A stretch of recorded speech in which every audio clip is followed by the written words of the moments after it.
Hey everyone, welcome back to Bobby's World of Tech. I'm sure a lot of you out there who are PC builders probably remember the very first PC that you've ever built. Well, at least maybe most of you. I started getting into the PC building arena back in 2001, 2002. I had a friend who in college was building computers, and it really intrigued me, and I thought it was really neat and really cool. I was interested in technology in general and how neat it can be, but also how it worked, and those kinds of things just caught my eye and really wanted to pay attention to what he was doing.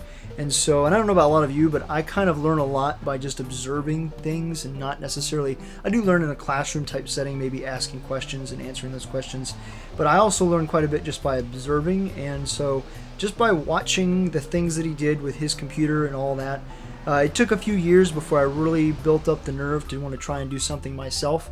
I really only had laptops, and things I did were more fiddle around with external components and such. But in 2004, I had another friend who was kind of in the same area of kind of what I do now, and just took some ideas that I had. I wanted to build myself a computer.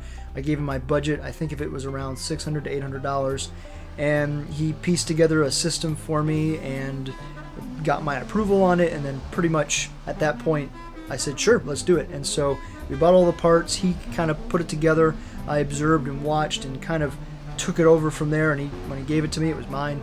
And kind of from there, I did some system updates or upgrades, and from there on, I pretty much built my own systems after that. So it kind of takes a trip down memory lane, and you really start to think about how much technology, not necessarily the fundamentals have changed a lot yet, but definitely a lot of technologies have been implemented over time, and it's kind of cool to see how far we've come from 2004 all the way to 2017, or for you guys, it's 2004 to 2017.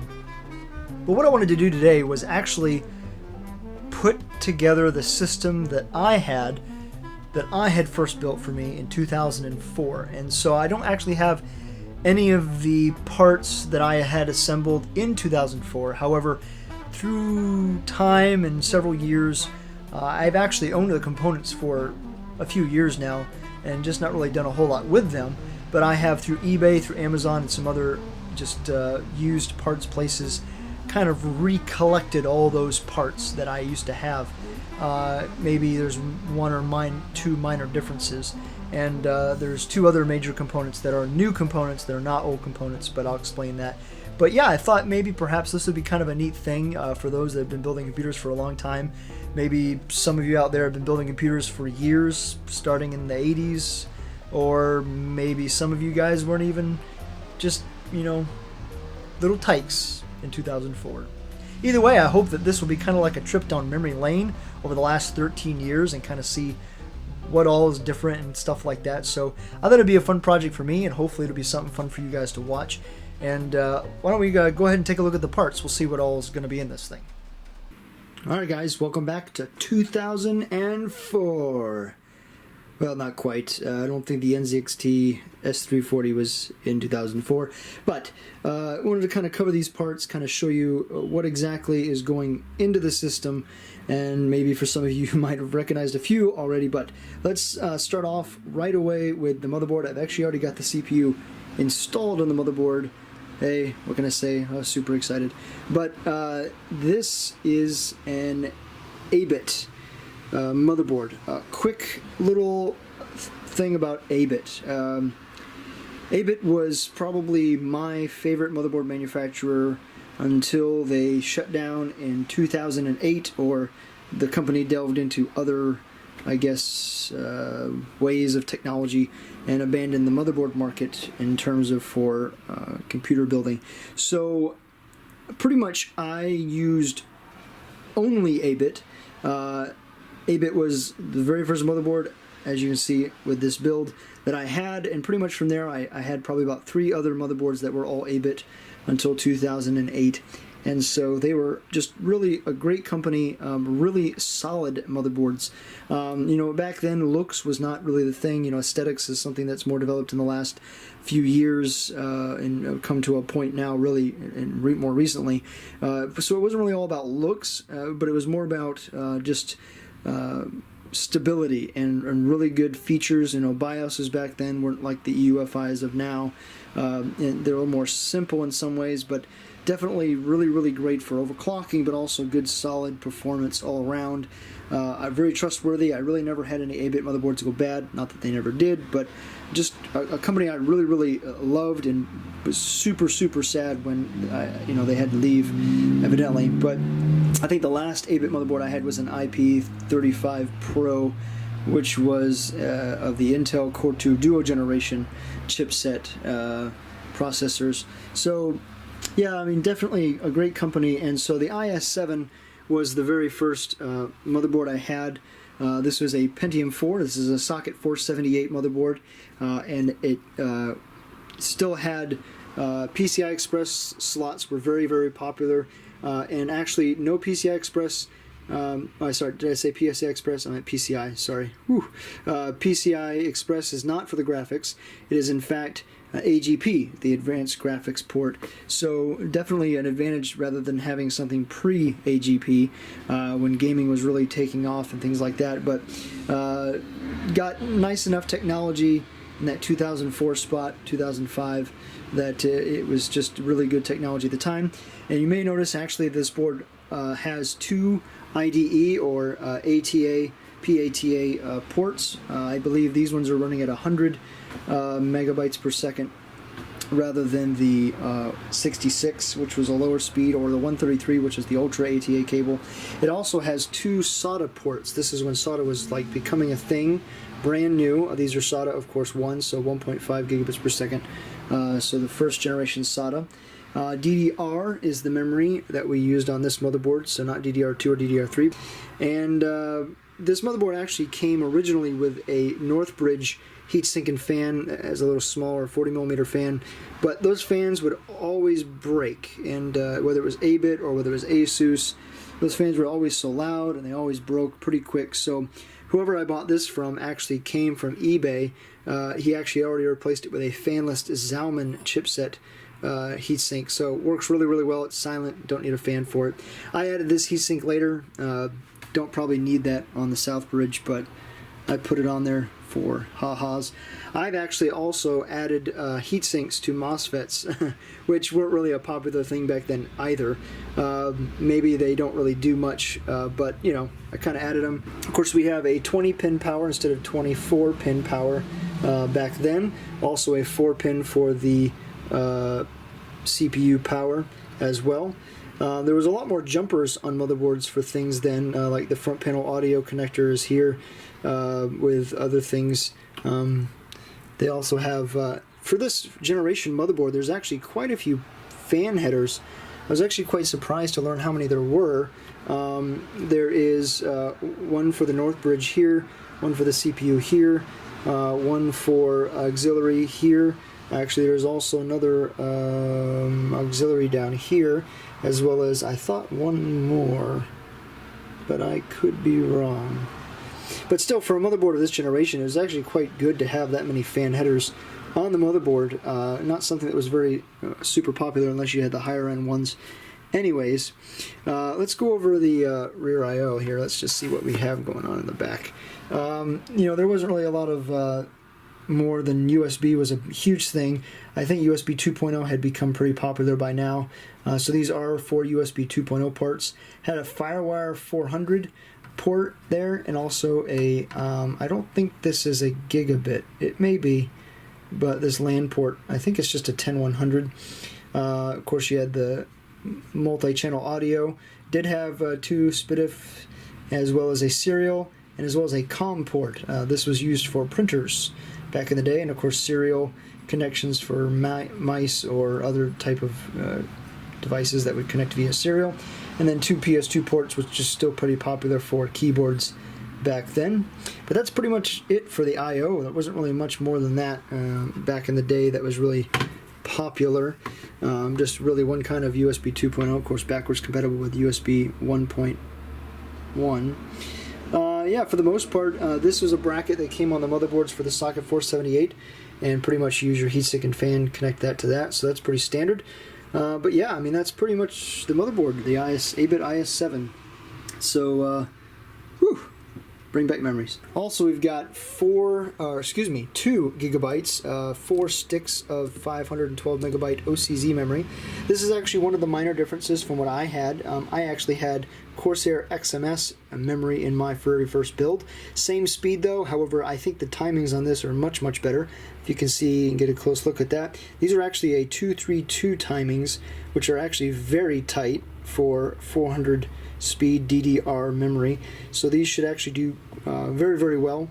2 gigabytes total is pretty standard. I think the motherboard could only hold 2. It's possible 4 was the max, but I think it may be 2. But anyways, 2 gigabytes is actually quite a bit for a system back in 2004. In fact, 512 was kind of the norm, and to have 1 gig was very good, and then 2 gigs would be even better. For the graphics card, I actually have this. My very first graphics card was actually a ATI Wonder 9600, which was a fantastic card. However, I saved up my money, and my very first upgrade was this beast. This was a $400 graphics card back in 2004, 2005. This is the X800 Pro. This is a 256 megabyte DDR X800 Pro. This thing was a beast. Definitely a high-end card. The only thing higher than this was the X800 XT, which was a $500 graphics card. And then later on, just shortly after that, they came out with the 850 and the 850 XT. But this was a beast. And I actually got this card in particular, I did not. But the first time when I bought this card, I got it at CompUSA. That doesn't date for a while back. But my card was bought at CompUSA. Awesome card. Got to play games like, Half-Life 2 better and stuff like that. So this will go also in the build. We'll see what that does. This sound card was also something that I had. This is the Sound Blaster Live 5.1. It was just nice to have something other than onboard audio. Onboard audio has definitely changed in the last maybe 5 to 10 years. Gotten way better than it used to, and interference was absolutely horrid. And you definitely wanted to have a separate sound card if you wanted something that was of any decent quality audio anyways, or external, but internal was probably more popular than external at the time. Also, I will point out my Heatsink and Fan. This was not the very first Heatsink and Fan I had. I actually had more of a standard, and I don't know if many of you will remember this, but I actually bought also from CompUSA a Cooler Master, I think it was a Jet 7? Maybe I can post a picture of it up there for you, but the thing was not known for its acoustics whatsoever. That wasn't a huge thing back then, but more just so looks cool and performed okay. The thing was like a jet turbine engine blowing air down on heat sinks, and it was just super, super loud. And then eventually what I did was I got this. This is the Cooler Master Hyper 48. Known for being on the 478 chipset, but also on the 775 chipset. The 4 screw holes down there would attach a bracket, and you could put that on the 775 chipset, but also the 478. And it is a pretty massive heatsink for a 478 socket. So we're going to use this, of course, on the Pentium 4, and we'll see how that does. It should do pretty well, though. Still works pretty good. I've had that for actually quite some time, probably quite a while. And oh my goodness, I don't think I actually talked about the CPU. Well, in talking about the motherboard, the CPU itself, this is a, oh that's funny, the socket's upside down. This is a Pentium 4 3 gigahertz Prescott. So it has a 1 meg of cache, and this is before the 500 series, which is actually on the 775 socket, or the 600 series, which had 2 megs of cache. So this is not 64-bit capable. This is only a 32-bit CPU, but it was very, very popular, especially for this board and this generation. It actually was a pretty good overclocker, but they did get toasty when overclocking, so that's why we needed the bigger heatsink and fan. Liquid cooling was not really a popular thing like it is now back then, so air coolers were the most popular way to be able to get overclocking performance. Cool. So anyways, that's what the CPU was. Can't believe I forgot that. It's like the most important component. And then also I have 2 hard drives here. These are probably a little newer. These are the Caviars. 160 gigabyte SATAs, so I plan on using one for the boot drive and one for games. Hopefully both of those should work pretty well. I also have a CD DVD drive, which is actually in this external enclosure. What I'm going to try and do, because the NZXT does not have any type of a CD DVD or 5.5 inch or 5 1/4, excuse me, bay for disk drives, you have to use external. So I want to try and see if I can use the USB ports to boot off with the disk, to install Windows XP and so on. Hopefully that should be fine. I don't think there'll be any issues there. If not, maybe I'll have to do something different and hook it up via SATA, or I think that one's actually IDE, so I have ports for IDE, but either way, maybe we'll use it and then take it out after we're done. I'm not sure. But two of the components that, of course, I wanted to use is the power supply and the case. Two reasons. One, you don't want to use a power supply probably from 2004. Probably not a good idea. I want to get something that's reliable power-wise so I don't blow it up after I build this beautiful nostalgic thing. So I got the Corsair CX450. This is a newer version of the CX series. The 450, I've heard really good things about the ratings since they updated it. Same thing, like I have the CX M version for the 750 in my main build. And then the NZXT 340, S340 is a popular case. And now I'm probably going to get a lot of people saying, Bobby, why are you putting that kind of motherboard inside such a beautiful looking little case? The answer is, there's not really much I can do about it anyways, because these motherboards were not really made with aesthetics in mind. That kind of idea came much later, and you know, back then, if you had, which they had tons of cases with windowed side panels, but it was mostly just the fact that it was really cool to see inside the case. And so really, I'm not building it with aesthetics in mind. It's just more of, I had this case on hand, I wasn't using it, and what better thing to do than to use it for down memory lane build and put the IS7 into the S340. So that's the way it's going to be, and I'm sorry if you don't like it, but that's what's going to happen. So it won't be the prettiest, but it'll definitely be perfectly fine for housing it, unless there's something I just don't know. But anyways, I think that pretty much wraps up all the parts. Definitely kind of neat to see some old components and such. So hopefully we'll be able to install Windows XP and get everything up and running. So let's build this thing.